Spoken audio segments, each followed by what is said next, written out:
Welcome on in. This is the RotoWire Fantasy Football Podcast. Today we are getting deep into the wide receiver strategy for best ball. We're talking first round decisions that are tough to make. We're talking mid round sleepers. We're talking rookies. We're talking late round targets. All that good stuff and more on this edition of the RotoWire Fantasy Football Podcast. Let's start the show.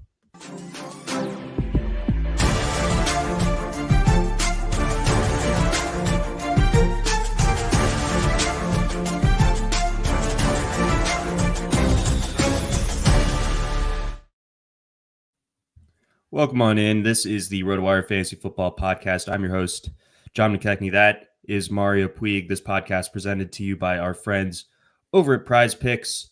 And exciting news, Mario. This is our first foray, our first entry into the brand new, shiny RotoWire Football specific YouTube channel. How does that make you feel? Glad to be here, John. I think it's going to go a lot of good places. I don't know much about the YouTube, but I think you want people to subscribe to it usually. Those things you do on there. Okay. So yeah, do that, YouTube. Everybody. That's great. Yeah, if you're not joining us on YouTube for the live stream, you can check us out afterward. This video will be up on there, and I figured no better way to really kick things off for us than talking wide receivers. Obviously, it also kind of logically follows that what we've been doing on the episodes the last 3 weeks, but also wide receiver is probably the most polarizing and the most important position in today's fantasy football landscape. So I want to kind of just get the ball rolling here and discuss these first round receivers because, there's 6, 7 receivers that go in the first round, 8 even. And we're all posed with that difficult decision. And if you don't draw the first overall pick and just draft Christian McCaffrey, you really can't justify taking a receiver or a running back until like the 7th or 8th pick. Therefore, more often than not, you're going to have to pick one of these receivers. And I'm just going to go ahead. And if you look if you're watching on our live stream, we do have the best ball ADPs displayed for wide receivers over on Underdog. CeeDee Lamb is going as the first receiver taken. That's completely understandable given what he did last year and, the general projection for the Dallas offense, that there's really no one that's going to be in addition to this offense that really challenges Lamb for any of his targets. So he's going to, project extremely well for this season. But I'm just going to throw it out there. I have Ja'Marr Chase as my wide receiver 1 this year, Mario. And I think it goes for a couple different reasons. I think that generally you want to make a bet, especially with these first round guys. Well, I think just generally you want to get their best season. You don't want to pay for their previous best season. And I think CeeDee Lamb's best season probably occurred last year. And if he repeats it, then he will certainly be worth that number 2 overall pick. Or if you get him a spot or 2 later, then, bully for you. But I'm waiting for the nuclear season from Ja'Marr Chase. And you could argue that his rookie season was right in line with what would qualify as nuclear. But I think there's room for more. I think that the Bengals, during the Joe Burrow era, we've had some rough starts, Joe Burrow getting hurt in camp or coming back from injury, that type of thing. That's going to be a storyline to follow all training camp and everything. But if everything works out well with Burrow, I think the way that last season ended for the Bengals, I think they're going to be on a bit of a revenge tour this year. I think they're really the only team in my mind, or the biggest direct challenger to the Chiefs. And I think a big part of that is the monster season that's coming for Ja'Marr Chase. I think the play strength is unbelievable. I think you talk about the speed, the ability to threaten at every single level of the defense. It's all right there for Ja'Marr Chase. And I love T. Higgins, but Chase is leaps and bounds better in my opinion. And I think that this is the year that everything fully clicks for him. Yeah, I'm definitely open to Chase being listed as the first receiver. I don't really think so specifically in rankings as much as tiers generally. So I'm kind of indifferent as to whether it's Chase, Tyreek Hill, CeeDee Lamb is the first receiver. I'm kind of just like, I'm trying to split, that spot in the draft order. I'm trying to split basically a third to each of them. So I actually do hope T. Higgins gets the whole thing figured out soon, because I want the Bengals offense to be healthy enough overall for Chase to get both the major volume, the major share of the volume, and also being an offense that's actually scoring points. And I think Higgins point blank helps them do that more. I don't have to worry as much about the Bengals running 54 plays in a game where they could have ran 62 if they just got one more first down or something like that, Trenton Irwin or whatever couldn't get them. So I hope the Higgins thing gets figured out, but I guess if something happens there, if they somehow go into the year with Jermaine Burton as their second receiver, I'd still keep my Chase projection about the same. But as to, the thing with Chase versus Lamb, I agree that Lamb is probably coming off the best season of his career. I think he's awesome. I think he could have another season like that this year. And even if he doesn't, CeeDee Lamb could still pay off as, the first, second, whatever pick. But I just over year want to bet in the long term on talent. The ups and the downs will be there, and sometimes the one guy will have a higher peak than the other in a given year. But what about that line that goes through like the big sample over their careers? It's like, I think Chase, along with Tyreek Hill, probably outrank CeeDee Lamb. Like, a CeeDee Lamb's an all-pro, clearly could very well be a Hall of Famer. I just think Tyreek Hill's production the last couple of years has been at an all-time level too, and he's done it multiple times. Whereas with CeeDee Lamb, it's just at the very least, it's harder for me to believe in, Mike McCarthy run offense, Mike McCarthy overseen offense versus the Mike McDaniel one. And it's not often that you see a player like Tyreek where it's both maximum talent, maximum talent, maximum usage, and maximum, coaching advantage. Like, he really does have everything working for him. And it's tough to catch him when he's, hitting on all cylinders or whatever. But I think Burrow is going to be fine. And so, the wrist is what I mean. It's going to be fine. I hope, knock on wood. And if it is, Chase is just, because he's that category of talent where you expect him to just put up 1,400 yards every year, kind of no problem. Whereas with CeeDee Lamb, I think he's more like a 1,400 yard receiver in general. Whereas Chase, I think, is kind of like a 1,400 yard receiver at worst. And I'm just chasing like a little, just kind of like you said, I'm thinking the best season of Chase's career will probably look a little tiny bit better than Lamb's best season of his career. And it just kind of feels like the Chase is due to kind of have his moment at the top, because he's going to have at least that one moment at some point. It's coming, and I want to get as much of it as I can. So I've actually kind of had the good fortune of picking anywhere between 2 and 4 in a lot of my underdog drafts. And thus far, Ja'Marr Chase is my number 3 most drafted receiver, which is hard to pull off for a guy that's going it within the top 5. He's on 36% of my teams thus far. I want to get a little bit more Tyreek Hill, because I do agree that the talent is unbelievable. The coaching systemic advantage is all there for Tyreek as well. We saw what he did last year. He was on a record-setting pace there until that late season injury. So I definitely am in on some Tyreek where he goes as well. No question about it. But I think I will just kind of just as a general rule have the least of Lamb of that top 3. Quickly, what do you make of Justin Jefferson? I feel like he's polarizing, because you could argue that he's the best talent at receiver in the league. But the quarterback question, I mean, it's big enough to where, like, I think that there is like a distinct drop off between him and the Chase, Lamb, and Hill tier. Yeah, this one I have some trouble with, because I do think Justin Jefferson overall is the best receiver in the league. He's just on an outrageous pace. Even in this era of heightened wide receiver production, he's just kind of blue chip all the way through, all the time. Every single one of his stats, the peripherals are just so clean, and it's just outrageous volume efficiency combo all the time. So I guess I should say, I do have Jefferson ranked kind of in a next tier from Tyreek, CeeDee Lamb, Ja'Marr Chase.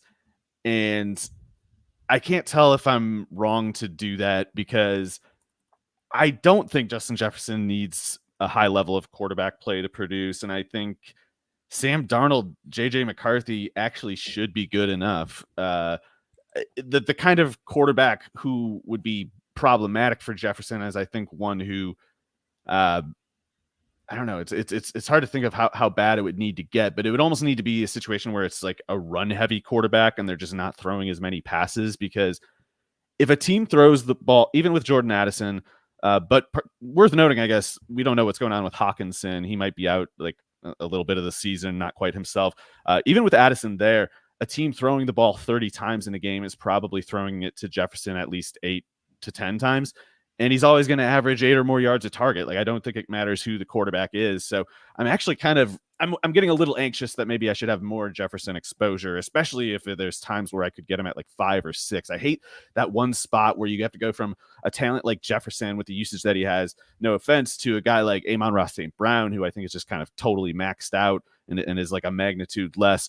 But yeah, if I can get Jefferson around those spots where sometimes people take St. Brown, maybe I should, because if Darnold turns out to just Darnold, by the way, has never played with a any better than awful offense around him, except for that one half with the 49ers last year. Yeah. So I don't think people should be shocked if he looks kind of just a lot better than he ever did with Jefferson and Addison at receiver. And if Darnold is any better than like the 25th worst in the league, Jefferson's just raking like usual, I think. Yeah, so that raises my level of concern for my lack of Jefferson. I don't know if I have any, so I gotta seriously think about that. I'm pretty sure I'm at 0 myself. I've just wanted to get as much Chase and sprinkle in some Hill as much as possible, but I'm at 36% on Chase, so I can afford to take a few swings on Jefferson as draft season moves forward. Let's quickly get into that next group of guys that just, it kind of makes you uncomfortable spending a first on them. I think, Puka, as amazing as he was last year, as much of a godsend as he was, like I think that a misnomer in the fantasy community is trying to find the next Puka Nacua, because that type of stuff doesn't happen every year. It doesn't happen every 5 years even. So to just expect that there's another one of those in the wings is a bit hasty in my opinion. But regardless, in Nacua's case, I don't love spending a top 10 pick on him. Yeah. I think between himself, AJ Brown, and Garrett Wilson, I do take Garrett Wilson. It doesn't make me excited, but if I am going receiver at that stage of the first round, the end of the first round, I'm choosing between him or Jahmyr Gibbs, who we talked about last week. Wilson's my guy for better or for worse from this tier. And in AJ Brown's case, I just don't think that everything is copacetic in Philly. And I think that the offense, as we've kind of pointed to during the late season collapse and through the offseason thus far, things might be a little bit shakier in Philly than the draft prices might indicate. Yeah, I worry that I'm going to sound like a hater or something on Puka Nacua, but I'm not. Granted, I was not high enough on him last year. You were, John. But yeah, I was kind of I thought that Puka Nacua's weak workout numbers made him closer to a fringe prospect than a solid day 2 kind of prospect. But the thing that made him tough to figure out for me anyway was he was always really productive the short amount of time he played at Washington, and then at BYU he was super productive. So it's pretty rare for a guy to produce like he did and have no skill at all. It was more like he probably would have put up bigger numbers if he just hadn't gotten hurt at both of those stops. So with that said, last year was the first time that Nacua stayed healthy in the last 5 years. And the way the Rams use him it has to be the highest contact role among all pass catchers in the NFL. I mean, even more than he invites it. Like he wants all the smoke. Well, it's that, and he's certainly very good, but it's like he operates primarily in a certain depth. Like the jab route depth is where he lives. And he's so good there, was so good with Matt Stafford and the McVay offense in that capacity, that he was able to play off it a little bit and get the defense to cheat toward those looks and create just enough big plays to kind of juice the yards per target. But I worry about the collisions happening more often this year. And if Nacua picks up some nagging injury, that could turn into an annoying thing too, because he's always going to be taking so many hits to like the shoulder area, stuff like that. And I don't. Also, I think he's very Stafford dependent. If Stafford leaves the field, I worry about Nacua just a lot. Whereas, you certainly worry about what happens if the quarterback gets hurt, and in any other case, certainly including Brown and Wilson.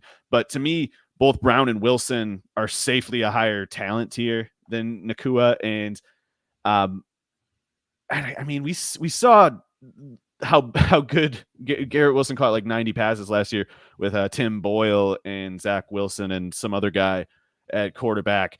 And like if that's the absolute worst case scenario, I think it speaks very well to the floor and upside that Garrett Wilson has. Even Garrett Wilson's rookie season, if you take those stats and take like the share of the Jets pass catching rotation that he took, the efficiency returns that he had relative to the overall returns of the Jets offense, and if you applied those same dimensions to the Aaron Rodgers numbers from 2 years ago, which weren't even that good, it was a down year for Rodgers, it would have been like 1,400 yards for Garrett Wilson's rookie season. So when you imagine those guys who could very easily just jump into a tier or two higher than they're going right now, I think Garrett Wilson's almost just too obvious, and I don't know why he goes behind Nacua much at all.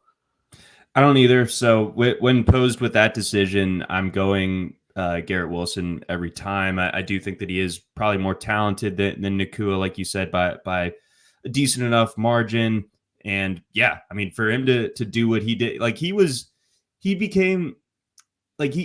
Garrett Wilson is like fun and flashy, but like the way that he performed last year, like he gets the lunch pail like stamp from me, like to be able to just play through horrendous conditions and still be like a productive enough receiver.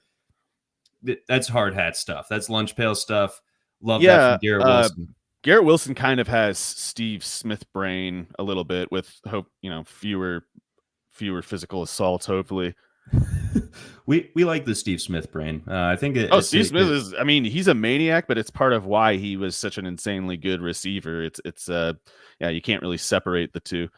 Yeah, exactly. Yeah, if Steve Smith was a nice guy, he would have not stepped foot on. He would have been a fine slot receiver and like kick return specialist if he were a sane man. Yeah, but we got more out of him because he's nuts. All right, before we get on to breaking down this crop of second round receivers, we do have a message from our friends over at Prize Picks.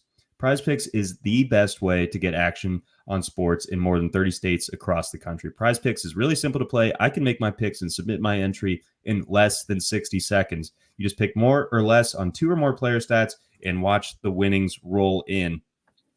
For tonight, we don't have quite as rich of our usual menu to choose from with the Eastern Conference Finals being done in the NBA. So I'm looking a little bit more towards MLB, and I'm also taking a look at WNBA. And you know why that is? RotoWire's Prize Picks tools are second to none. I have won money using those tools without really knowing anything about the game, just because our tools are that good. The display, it breaks it all down for you.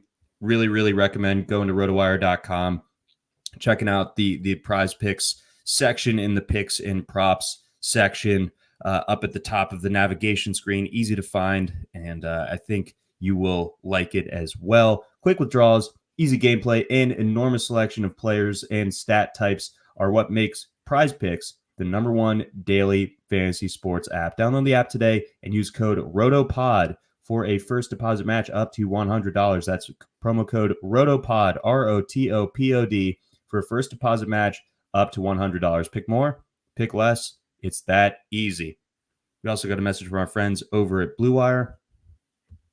All right, onward to the second round, guys. This is where I think stuff gets really interesting for the receiver pool, because you could totally foresee, a lot of the first round guys have been first round guys, right? But the second round looks a lot different this year as far as the receivers are concerned. Obviously, we have a guy who hasn't played it down yet, Marvin Harrison, going, basically first pick of the second round. I think my eyes are still adjusting as much as I like Drake London to seeing him going in the early second. Brandon Ayuk is obviously an interesting case in his own right. And then Devontae Adams is so established, but you hate the quarterback situation. Is Adams getting close to the end of his peak?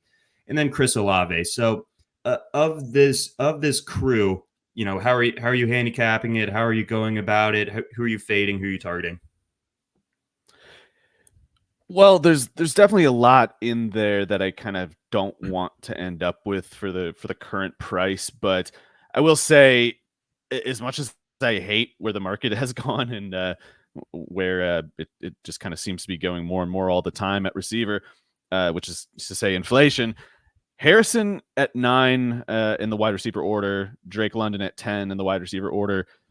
That might be the best you can do for that round or that tier. It's like it is true that Harrison and London are more expensive than the Ayuks, the Adamses, but it's, I think, going to turn out to be one of those you're getting what you're paying for kind of deals. In the case of London, I mean, I don't know which is more optimistic between the ADPs of Harrison or London, but I kind of prefer London actually for the price. And even though it certainly requires projection, it certainly requires making assumptions that things will happen with the Falcons offense that just have not happened. And, we're just kind of assuming it will because Kirk Cousins and Zach Robinson are there now. But the reason I'm willing to bet on London is it's kind of a variation of the theme with, projecting Jamar Chase to be the wide receiver 1, even though he was not the last 2 years. We have reason, I think, to believe in the case of Drake London, like this guy is going to put up some really sick seasons, and some of them are going to be among the best of the decade at the position, in my opinion. The question for me is simply, what kind of, I guess, state is that Achilles in? How good is this going to go for the Falcons in general? This new regime they have. I'm optimistic, I guess, but it's kind of it's only because I don't want to look at it pessimistically. It's not because I'm just hoping that it's better. I don't really know that it will be so much better or good enough for London to pay off at this price. But I just think London has been awesome. Quietly has been really, really good. I don't actually even believe that he's a clearly worse prospect than Harrison. I'm not that I'm low on Harrison. I'm just really high on Drake London. He's just going to be 23 in late July, and dealing with Ritter, the other quarterback, can't remember the other Heineke. Oh, come on, our hero Taylor Heineke. Yeah, so better stunt man than starting NFL quarterback. However, and I think, as much as London's numbers don't jump off the page when you glance at it, people should be looking at Drake London's 2022, 2023 production similarly to how they would be looking at like a 19-year-old baseball player playing in AAA or something. It's like, yeah, okay, he only had 18 homers, but he was, he's 5 years younger than everyone he's playing against. When he gets to the same age level, he's gonna just start torching everybody. And I think Drake London is he's going kind of at the max. You're paying a price assuming that he's going to have something close to a career year, certainly the best year by far of the first 3. I just think it's one of those cases where you just have to kind of just deal with it, pay the price, because that's where the numbers, I think, will be. Even if you'd like to get it later, cheaper, yes. You'd like to get some kind of discount for but I'm taking such a big leap of faith on this guy who only has 900 yards as a career high. Yeah, we know it's not going to stop there. So, you got to get in now or you got to get in late. To further your AAA analogy, it's not just being at the age disadvantage, but it's also playing in one of those AAA leagues that suppresses hitting. So I believe James Anderson. We don't mean the PCL or whatever it is. We mean those inhospitable northeastern environments. Yeah, exactly. It's certainly no AAA El Paso or Reno or anything like that. We're talking playing for the Gwinnett Stripers or something. So a little trickier for London. It has been over the early part of his career, but I think things are about to really pop off for him. The market obviously believes in that, so you do kind of have to expect that at best you're only going to profit a handful of picks from taking London, but even still, I don't see this failing if he plays the entire season and Kirk Cousins plays the entire season. Chris Olave is our guy, right? But he, I have a bunch of shares of him because I can't bring myself to pick Devontae Adams or Deebo Samuel over him. Yeah, So same. Olave just is my guy in this round, especially if you're picking in the middle of the second. It doesn't feel great. I think that being attached to Derek Carr will lend itself to that, but you make me feel a little bit better about the Olave in the second pick or the second round, if you would. I can only do so much for you there, John. I have taken Olave plenty, but it feels like a worse version of the same thing that I was just talking about with London, where you're paying the price, or sorry, it makes sense maybe to pay this price, but we're doing it knowing that we'll get kind of no extra upside for in exchange of the risk that we're taking on by spending this much. I think Olave is point blank too talented to go later in the ADP than he does. It's at the price. I don't care who his quarterback is, really. I just think Olave is probably, I don't know. I think he's a top 8 receiver in the NFL, and I think he might even be more like a top 5. I think he'll get to that point soon if he's not there already.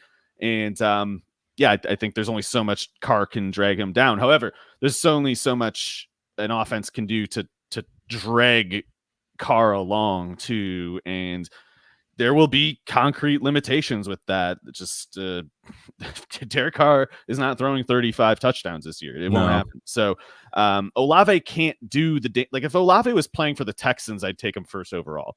But he plays with Derek Carr, and yeah, he goes. I understand that he goes as late as he does over that, but there are some players going around him who just are too far apart from him in talent, in my opinion. It's like I don't even see that much more security in someone like Brandon Ayuk, who whatever.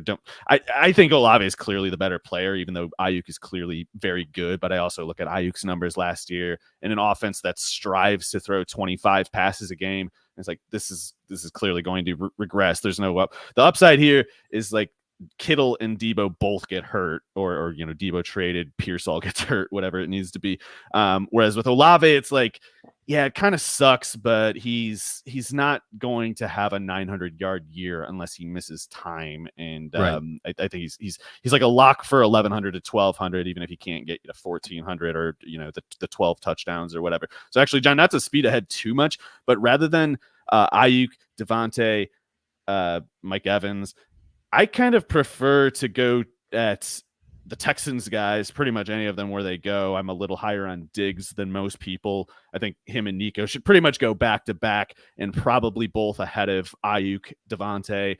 So that's just that's just how I am on those guys as players in the Texans offense, where it's headed. But also, John, DJ Moore, I would rather have than Ayuk, Adams, Evans.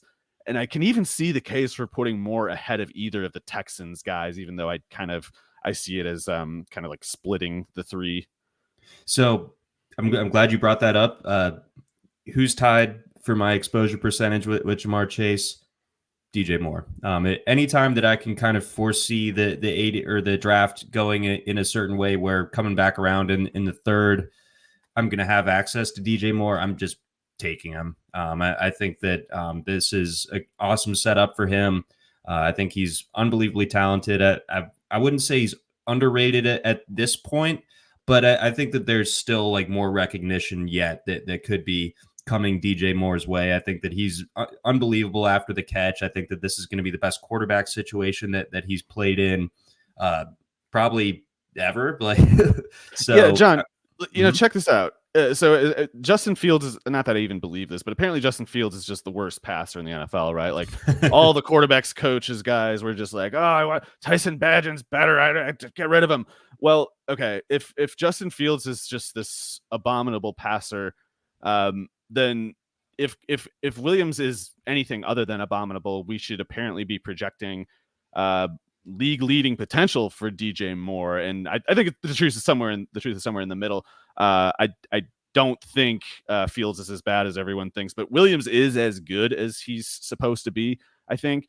And yeah, if DJ Moore can put up 1,300 yards on 96 catches, doing a season with 2/3 Fields, 1/3 Tyson Bagent, then a season with Caleb Williams in all 17 games, I think we should sooner be expecting like 1,600 yards. Yeah, and I think the competition cuts both ways, and I think that the additions of Keenan Allen and Rome Odunze, like that's good for the overall offense, and while like maybe that eats into the target share a little bit for Moore, like I think the defenses now have to spend more bandwidth on the other options in that offense outside of DJ Moore, that as opposed to last year where they had to focus on him because they could get away with really trying to take him out of the game as best they could. They really could, like you said, 1,300 yards even still. But more threats in that offense. It's a bigger pie now with Caleb Williams being the quarterback as opposed to last year where they weren't throwing it 40 plus times a game. It all sets up really well for DJ Moore, I think. And then lastly, the two kind of the big second receivers in their respective offenses, Devontae Smith and the freshly paid. Devontae Smith got paid this offseason as well, but like earlier today, Jalen Waddle secured a bag in his own right. Nico Collins did earlier in the week as well. But any interest or how much exposure are you trying to get in either Waddle or Devontae Smith, and how do you handicap the two before we move on?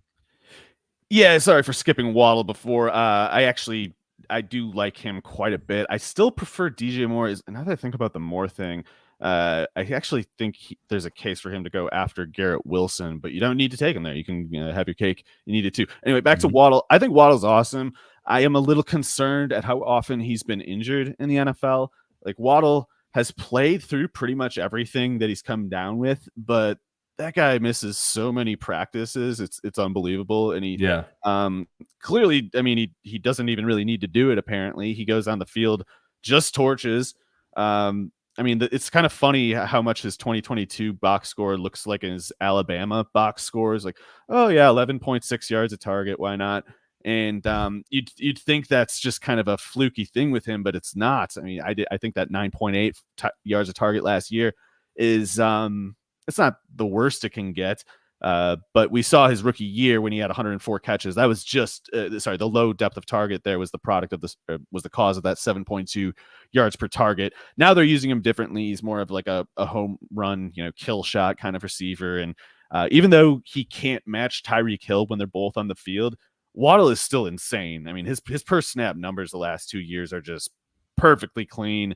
Awesome. More wide receiver 2 in fantasy than wide receiver 1, but he's going to have some games where he's, among the top 5 receivers for that week. And I don't know how many guys after that first 15, 20 receivers you can say that about. I think you can say that about Waddle. But again, if he keeps missing time, that's a problem. It is a problem that he only played 589 snaps last year. So as much as it's really impressive, he had 1,014 yards on that snap count.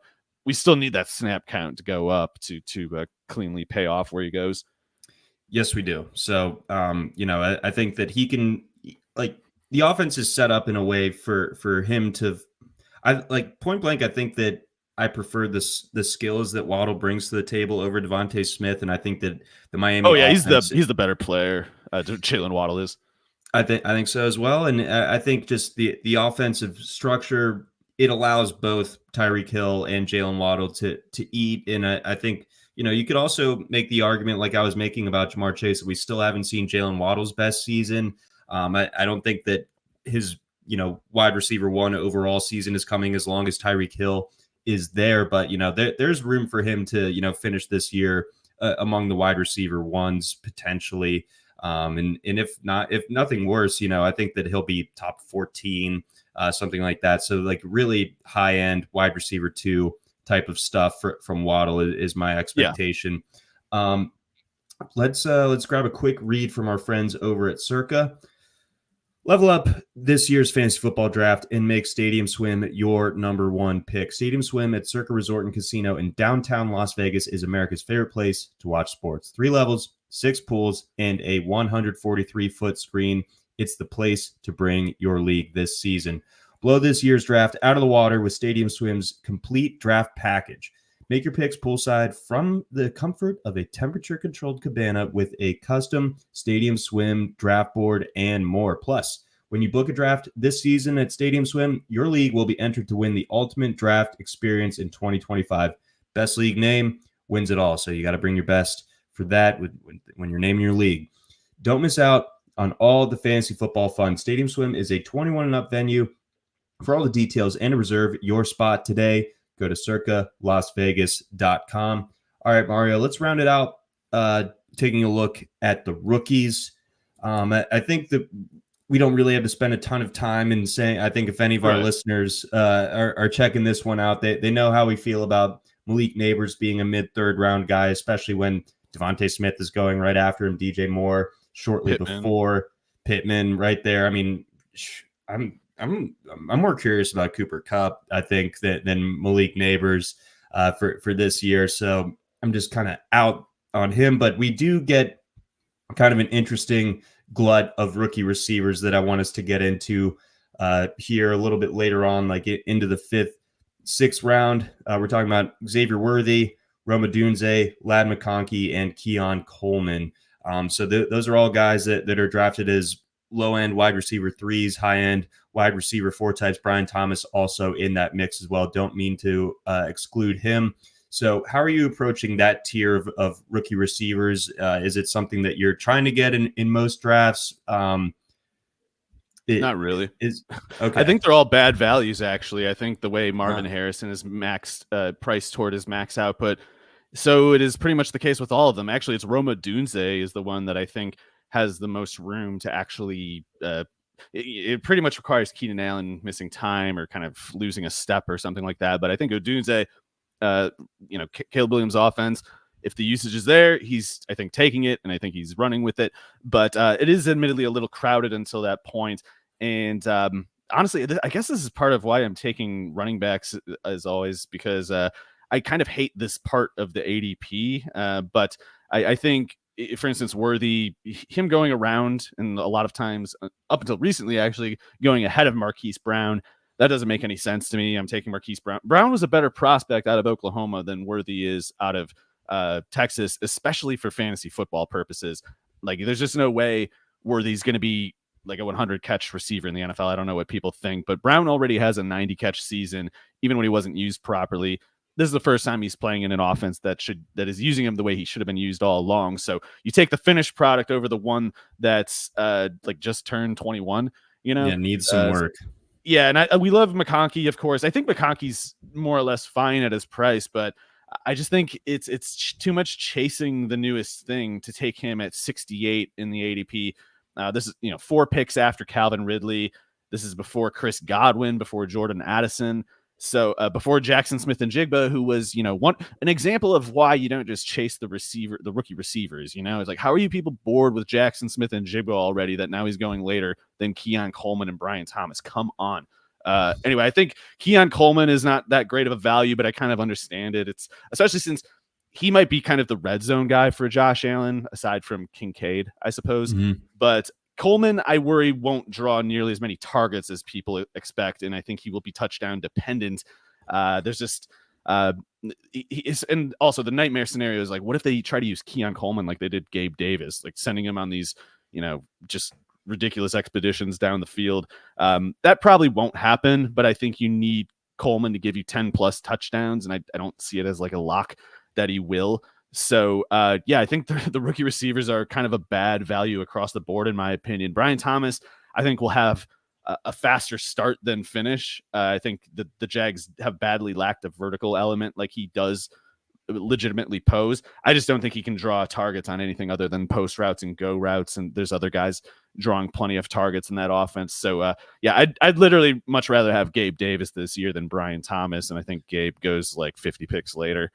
Yeah, I have a decent amount of Gabe Davis. I think I see the case for Brian Thomas in best ball. I think he's going to be really frustrating in redraft, but I do think the spike weeks are going to be there where he finds his way into your posted lineup. I think that the just big playability and adding that verticality to the Jags offense. I think there's going to be some weeks where we're like, dang, Brian Thomas absolutely went off. Keon Coleman, the only way that I'm getting him is if I'm doing a bill stack, which is attainable by the way, but I'm not doing a ton of those. I don't like drafting quarterback early. I don't like forcing myself to draft Dalton Kincaid where he goes. I don't like drafting Keon Coleman where he goes. But if I do, meet those conditions otherwise, then, I'm going to go ahead and take Keon. And then, as far as Worthy goes, my number one most drafted receiver is Hollywood Brown. And given that they are a legitimate ADP toss-up, that tells you how I feel about Xavier Worthy. I'm all over Hollywood Brown as opposed to him.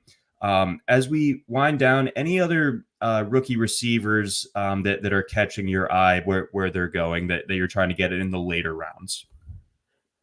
I wouldn't say that I'm targeting him, but particularly if I have a team with Jamar Chase and Joe Burrow, I would probably be interested in Jermaine Burton. I think there's a pretty good chance early on he takes over that slot role. I mean, the Bengals need to get Burton on the field over Trenton Irwin and whatever else they have laying around. That's just a waste of time. But yeah, Burton, I think, will be more effective from the slot than Tyler Boyd was because there was a pretty limited amount of usage in that slot role when Higgins and Chase are on the field. So if you don't have a decoy function from that slot rep, downfield speed, which is to say, that rep isn't doing anything. And Boyd was kind of just hanging around with nothing to do. And in the meantime, he's not pulling a safety ever away from the other two. Burton will pull a safety or he'll get a step on the corner in the seam. And I think he could, I think Burton is a decent bet to give you 6-7 touchdowns on 45 catches this year, hopefully with a high yards per target. And at the very least, I would take Burton over a handful of these other rookie receivers who still go ahead of him. Xavier Legette, I mean, whatever. We saw how it went with Jonathan Mingo last year. We don't need to do fan fiction and act like there's any hope for any receiver in that offense after Deontay Johnson and Thielen. Also, Adonai Mitchell is still going way too high. He's going at about 120, and I don't know what anyone thinks is going on there. I mean, the Colts by design won't throw the ball that much, and if Pittman's on the field, let's chop 30% of the targets, 33% of the targets just gone. So there's 20 targets left in an offense that also has Josh Downs, Alec Pierce. It's a bad pick to take Mitchell at this current price, I think. I think so too. I do wonder if that ends up moving down a little bit, but of this kind of glut of rookie receivers, Mitchell goes safely ahead of these guys. But when you're talking Legette, you're talking Ricky Pearsall, Jalen Polk, Jermaine Burton, and Roman Wilson. Pearsall would be really interesting if Debo is out or traded. Then Pearsall's to the moon. So I guess I need to maybe think about getting some of him. Okay, smart. Yeah, I think I need to get on board with that as well. But of this particular grouping, and I was as big of a Troy Franklin guy going into the combine as anybody. And I like the idea that he's reunited with Bo Nix and everything, but I think that the Broncos just kind of they're not in a hurry there, and they got Mims, so Mims is the better target of the two. Yeah, he's the one that I need to remind, the way that you were saying that a lot of drafters have goldfish brained themselves out of JSN. I was all over Marvin Mims last year. I still believe, maybe not as much as I did last year, but but I think there's something in there. I think that the big play stuff can be there. I mean, Jerry Jeudy was drawing a target once every 5.5 snaps. Now he's gone. So does everyone think Reynolds and Sutton take that? Or maybe, Mims has an easy 800 yards plus coming up. I could take that. And rounding it out, this might surprise you, Mario, but about a quarter of my teams have Jermaine Burton on them. And I'm not the biggest fan of his for the way he did Georgia dirty, but I gotta say, I love the Bengals offense, like I kind of led the show off with, and I think that his position within this offense, I think, could be pretty profitable. Again, Tyler Boyd being gone, We'll see what happens with T. Higgins, but regardless, I think Burton gets himself onto the field. I don't think that like there are any other depth pieces in that receiving core that should be able to keep Burton off the field. So he's kind of my later round rookie to target. But that's going to do it for us here on this edition of the RotoWire Fantasy Football Podcast. Again, brought to you by our friends over at Prize Picks. Check out the new RotoWire football channel. We got great stuff. It's all easy to find now, all in one place. All of our football content right under that umbrella of the RotoWire YouTube channel. If you followed along on the live stream, much appreciated. We love y'all. And if you're catching us on the podcast form, that's also true. We love y'all as well. But for Mario Puig, I'm John McKechnie. That's going to do it for us here on this edition of the RotoWire Fantasy Football Podcast. And if you want that free trial, go ahead, check out rotowire.com/try.